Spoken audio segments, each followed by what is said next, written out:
நம சிவாய வாழ்க. നാഥൻ്റെ പാദം വാഴ്ക വാഴ്ക.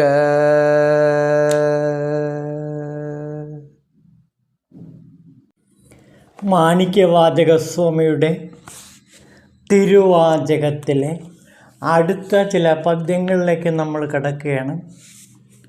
തോറ്റം അളവുകളും നാശവുമില്ലാത്തോനെ, സമസ്ത ലോകങ്ങളും സൃഷ്ടിച്ച് സംഹരിച്ച് കാരുണ്യവായ്പോടെല്ലാം കാക്കുന്ന പെരുമാനെ, എന്നുടെ ജന്മദുഃഖം തീർത്ത് നീ കൃപയോടെ അടിയാനായി സ്വയം സ്വീകരിച്ചിടുകില്ലേ. എന്നെ അങ്ങ് ആൾക്കൊള്ളുക എന്നാണ് പറയുന്നത്.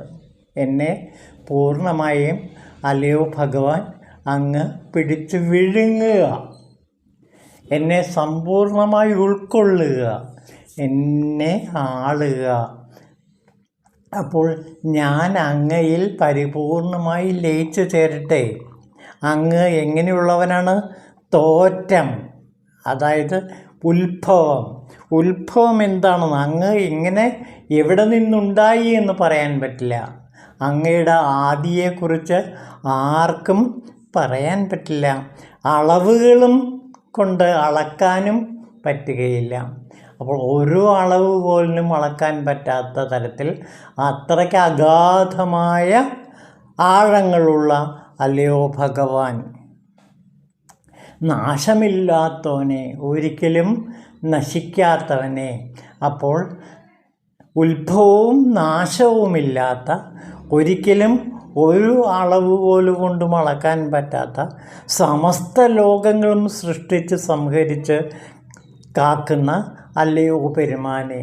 അപ്പോൾ ലോകങ്ങളെയെല്ലാം സൃഷ്ടിസ്ഥിതി സംഹാരങ്ങൾ നിർവഹിക്കുന്ന അല്ലയോ ഭഗവാനെ, അങ്ങയുടെ കാരുണ്യ വായ്പോട് എന്നെ, എൻ്റെ ജന്മദുഃഖത്തെ തീർത്ത് നീ കൃപയോടെ അടിയാനായി സ്വയം സ്വീകരിച്ചിടുകില്ലേ.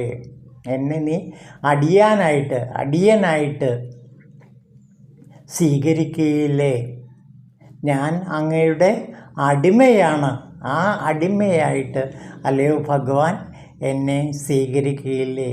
നാം പെരിയ പുരാണത്തിൽ കണ്ടത് 63 നായനാർമാർ എല്ലാവരും ശിവൻ്റെ അടിമകളാണ്. അങ്ങനെ ശിവൻ്റെ അടിമയാകാൻ എന്നെ അനുഗ്രഹിക്കുകയില്ലേ. സൃഷ്ടിസ്ഥിതി സംഹാരങ്ങളെല്ലാം നിർവഹിക്കുന്ന അല്ലയോ പെരുമാനെ, എൻ്റെ ജന്മദുഃഖം മാറ്റിത്തരയണമേ. ഈ കവിതയിലുടനീളം തൻ്റെ ജന്മപാപങ്ങളെ അറുത്ത് ഇല്ലാതാക്കണമെന്ന് ശിവനോട് മാണിക്യവാചകർ പ്രാർത്ഥിക്കുന്നുണ്ട്. അനേകം ജന്മങ്ങളിലൂടെ കടന്നു പോകുന്ന മനുഷ്യജീവന് നിത്യശാന്തി നൽകിക്കൊണ്ട്, നിത്യമുക്തി നൽകിക്കൊണ്ട് അല്ലയോ ഭഗവാൻ എന്നെ പൂർണ്ണമായും ഉൾക്കൊള്ളുക, എന്നെ ആൾക്കൊള്ളുക. അങ്ങനെ എന്നെ ആൾക്കൊണ്ട് അങ്ങ് എനിക്ക് അഭയം നൽകണമേ എന്നാണ് ഇവിടെ മാണിക്യവാചകർ പാടുന്നത്. പിന്നെ നോക്കൂ, തൂമണം ഏലുന്നോനെ, ദൂരത്ത് മേവുന്നോനെ, അരികത്തുള്ളവനെ, ചൊല്ലിനും ചിത്തത്തിനും അപ്പുറം വിളങ്ങിയിടും നാൻമറയെ പൊരുൾ നീയേ. കരിമ്പിൻ ചാറോടൊത്ത് കറന്ന പാലും നെയ്യും കലർന്നിടുന്ന പോലെ ശ്രേഷ്ഠരാം ഭക്തന്മാർക്ക് ചിന്തയിൽ തേനായോനെ. ശ്രേഷ്ഠരായ ഭക്തന്മാരുടെ ചിന്തയിൽ തേനായിട്ട് വന്ന് നിൽക്കുന്നവനെ. എങ്ങനെയാണെന്ന് നോക്കൂ, ആ മനോഹരമായ തേൻ്റെ നിർമ്മാണത്തെ പറ്റി ഇവിടെ പറയുന്നുണ്ട്. ഇതാണോ, കരിമ്പിൻ ചാറോട് കറന്ന പാലും നെയ്യും കലർന്നിടുന്ന പോലെ. കരിമ്പിൻ ചാറും പാലും നെയ്യും കൂട്ടി ഉണ്ടാക്കുന്ന ആ മധുരതമമായ തേനിനെ പോലെ എൻ്റെ ഹൃദയത്തിൽ നിറഞ്ഞു നിൽക്കുന്ന അല്ലയോ ഭഗവാൻ, അങ്ങ് എനിക്ക് അഭയം തരില്ലേ, കാരുണ്യത്തോടെ എന്നെ ഉൾക്കൊള്ളുകയില്ലേ എന്നാണ് പറയുന്നത്. അങ്ങ് ചൊല്ലിനും ചിത്തത്തിനും അപ്പുറം വിളങ്ങിയിടുന്നവനാണ്. അങ്ങ് വാക്കുകൾക്ക് അതീതനാണ്. വാക്കുകൾ കൊണ്ട് അങ്ങയെ വർണ്ണിക്കാനാവില്ല. ചിത്തം മനസ്സിനും അപ്പുറമാണ്. അപ്പോൾ മനസ്സിനും അപ്പുറം ചിത്തത്തിനും അപ്പുറമുള്ള സച്ചിദാനന്ദ സ്വരൂപനായ അല്ലയോ ഭഗവാൻ, അങ്ങ് നാൻമറ പൊരുൾ നീയാണ്. 4 മറകളുടെയും 4 വേദങ്ങളുടെയും പൊരുളാണ് നീ. അതായത് ഋഗ്വേദം, യജുർവേദം, സാമവേദം, അഥർവവേദം തുടങ്ങിയ 4 വേദങ്ങളുടെയും പൊരുളാണ് അല്ലയോ ഭഗവാൻ അവിടുന്ന്. അങ്ങനെ നാൻമറ പൊരുളായ അല്ലയോ ഭഗവാനെ, ഞാൻ അങ്ങയെ ഇതാ വന്ദിക്കുന്നു എന്നാണ് പറയുന്നത്. ഇവിടെ നാം പ്രധാനമായിട്ടും അഥർവവേദത്തിലെ കുറച്ച് ഭാഗങ്ങൾ നമുക്ക് നോക്കി കാണാം. അഥർവവേദത്തിലെ അവസാന ഭാഗത്ത് രുദ്രനെ പ്രകീർത്തിച്ചുകൊണ്ട് പറയുന്ന അതിഗംഭീരമായ ചില ഭാവങ്ങളുണ്ട്. നമുക്ക് അതൊന്ന് നോക്കാം.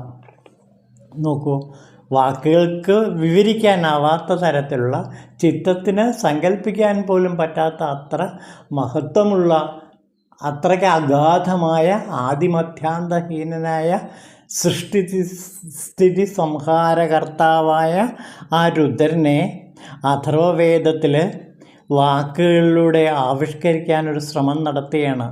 നമുക്ക് ആ അഗ്നിതുല്യമായ വാക്കുകളിലേക്ക് കിടക്കാം. നോക്കൂ, അഗ്നിയിലും ജലത്തിലും കുടികൊള്ളുന്ന രുദ്രൻ തന്നെയാണ് ചെടികളിലും വൃക്ഷങ്ങളിലും ഉൾക്കൊള്ളുന്നത്. സമസ്ത വിശ്വവും സൃഷ്ടിച്ചുള്ള ആ അഗ്നിരൂപനായ രുദ്രന് നമസ്കാരം. ചെടികളിലും വൃക്ഷങ്ങളിലും അഗ്നിയിലും സ്ഥിതി ചെയ്യുന്നവനും സകല വിശ്വത്തിൻ്റെ സൃഷ്ടാവുമായ രുദ്രന് നമസ്കാരം. വൃക്ഷങ്ങളിലും ചെടികളിലും ജലത്തിലും വസിക്കുന്നവനും ഈ വിശ്വത്തെ ധരിക്കുന്നവനും ശിവശക്തി നിറഞ്ഞവനും സത്വരജസ്തമോ ഗുണങ്ങൾ നിറഞ്ഞവനും ഭൂമിയെ നയിക്കുന്നവനും സർപ്പധാരിയുമായ രുദ്രഭഗവാന് നമസ്കാരം. രുദ്രൻ്റെ പ്രണവസ്വരൂപമായ മൂർധാവിനെ ഉപാസിച്ചാൽ ശിവൻ്റെ ഉന്നത സ്ഥിതി കൈവരുന്നു. സകല ദേവന്മാരുടെയും സാമൂഹിക രൂപം രുദ്രൻ്റെ മസ്തകമാണ്. അതിൻ്റെ പ്രാണനും മനസ്സും ശിരോരക്ഷകമാണ്. ദേവന്മാർക്ക് തനിയെ ഭൂമിയെയോ ആകാശത്തെയോ സ്വർഗത്തെയോ ഒന്നിനെയും രക്ഷിക്കാൻ ശക്തിയില്ല. സകലതും രുദ്രനിൽ അടങ്ങുന്നു. അദ്ദേഹത്തിനപ്പുറം യാതൊന്നുമില്ല. 3 ഭൂതഭവിഷ്യകാലങ്ങളിലും ഒന്നും ഉണ്ടായിട്ടില്ല. സഹസ്രപാദനും സഹസ്രശിരസ്സുമാണ് അദ്ദേഹം. സർവഭൂത വ്യാപൃതനാണ് അദ്ദേഹം. കാലത്തിൻ്റെ ഉൽപ്പത്തി അക്ഷരത്തിൽ നിന്നുമാണ്. കാലം വ്യാപകമാണ്. വ്യാപകനും ഭോഗായ മാനന്യമായ രുദ്രൻ ക്ഷയിച്ചാൽ സകല ജീവികളുടെയും അന്ത്യം സംഭവിക്കുന്നു. പിന്നെ അദ്ദേഹത്തിൻ്റെ ശ്വാസം കൊണ്ട് തമസിൽ നിന്ന് ജലവും ഉണ്ടാകുന്നു.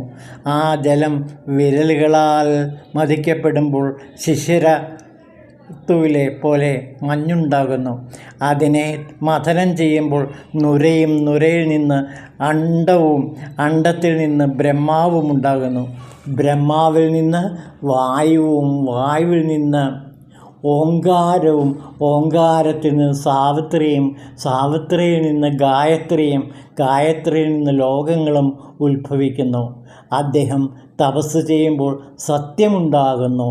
തുടർന്ന് അമൃതപ്രവാഹമുണ്ടാകുന്നു. ആ പ്രവാഹം ശാശ്വതമാകുന്നു. അത് പരമമായ തപസ്സാണ്. അത് ജലം, ജ്യോതിസ്, രസം, അമൃതം, ബ്രഹ്മം, ഭൂർഭുവ സ്വഹ എന്നിവയായി പരിണമിക്കുന്നു. അപ്പോൾ ലോകത്തിൻ്റെ പരിണാമത്തിൻ്റെ ആദി ബിന്ദു എന്ന് പറയാവുന്നത് ഭഗവാൻ രുദ്രനാണെന്നാണ് പറയുന്നത്. അത് നോക്കൂ, അദ്ദേഹം തപസ് ചെയ്യുമ്പോൾ സത്യമുണ്ടാകുന്നു. അപ്പോൾ രുദ്രൻ്റെ തപസ്സാണ് സത്യം. അപ്പോൾ രുദ്രനിൽ നിന്നാണ് ഈ പ്രപഞ്ചങ്ങളെല്ലാം ഉണ്ടാകുന്നത്. ആ തപസ്സിൽ നിന്നാണ് സത്യം ജനിക്കുന്നത്. സത്യം സാക്ഷാൽ ബ്രഹ്മമാണ്. അപ്പോൾ രുദ്രനിൽ നിന്നാണ് ബ്രഹ്മം പോലും ഉണ്ടാകുന്നത്, തപസ്സിൽ നിന്നാണ് ബ്രഹ്മം ഉണ്ടാകുന്നത് എന്ന് വരെ അഥർവവേദത്തിൽ രുദ്രനെ പ്രകീർത്തിച്ചുകൊണ്ട് ഇവിടെ പാടുന്നു. അപ്പോൾ ഇതെല്ലാം തന്നെ വേദങ്ങളുടെ സാരസർവസ്വമാണ് ശിവൻ എന്ന് വ്യക്തമാക്കി തരുന്നു. അപ്പോൾ രുദ്രനാണ് ഇവിടെ എല്ലാ വേദങ്ങളിലെയും വർണ്ണിക്കുന്ന മഹാദേവൻ. ആ മഹാദേവനാണ് ഈ പ്രപഞ്ചങ്ങളെ മുഴുവനും സൃഷ്ടിച്ച് സ്ഥിതി സംഹാരങ്ങളെല്ലാം നടത്തുന്നത്. അതാണ് പ്രപഞ്ചരഹസ്യം. അപ്പോൾ പ്രപഞ്ചരഹസ്യത്തെക്കുറിച്ചിട്ടാണ് അഥർവവേദം നമ്മളോട് പറയുന്നത്. പ്രപഞ്ചം എങ്ങനെയുണ്ടായി, എങ്ങനെ നിലനിൽക്കുന്നു, എങ്ങനെ നശിക്കുന്നു എന്നുള്ള വിവരവും നമുക്ക് ഇതിൽ നിന്ന് കിട്ടുന്നു.